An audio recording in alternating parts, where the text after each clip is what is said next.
Eighth week of the war in Ukraine, and fighting continues in the southern and eastern part of the country. On Sunday, Ukrainian soldiers ignored a Russian ultimatum to lay down their arms and surrender the city of Mariupol.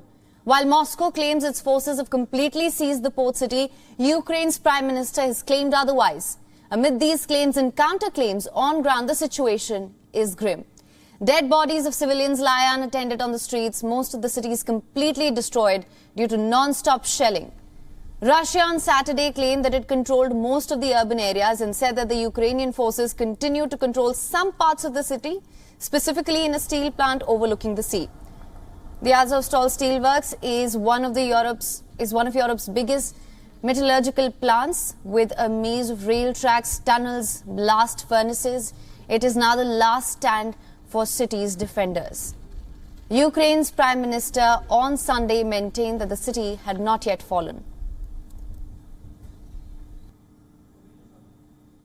No, city still is not fallen. There is still our military forces, our soldiers, so they will fight till the end. And as for now, they still are in Mariupol.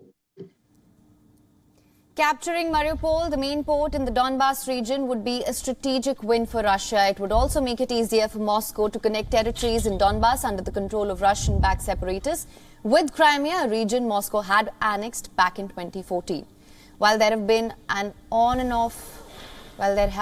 off negotiations between the two sides, Ukrainian Foreign Minister Dmytro Kuleba said that the situation in Mariupol was dire and could be a red line in the negotiations for peace.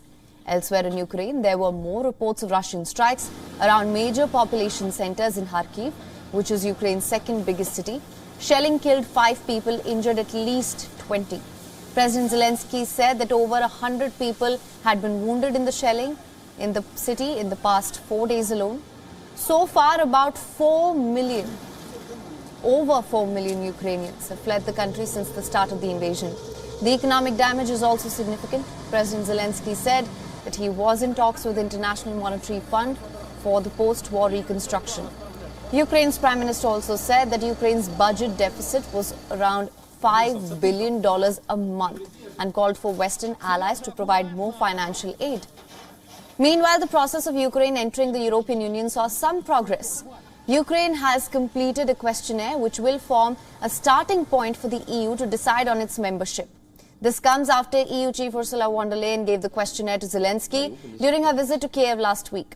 The European Council will next meet on the 23rd to 24th of June, which is when this issue of Ukraine's admittance into the 27-member bloc is expected to be taken up. Once Ukraine enters in Europe, if there's still war at this point, the confrontation... WION is now available in your country. Download the app now. Get all the news on the move.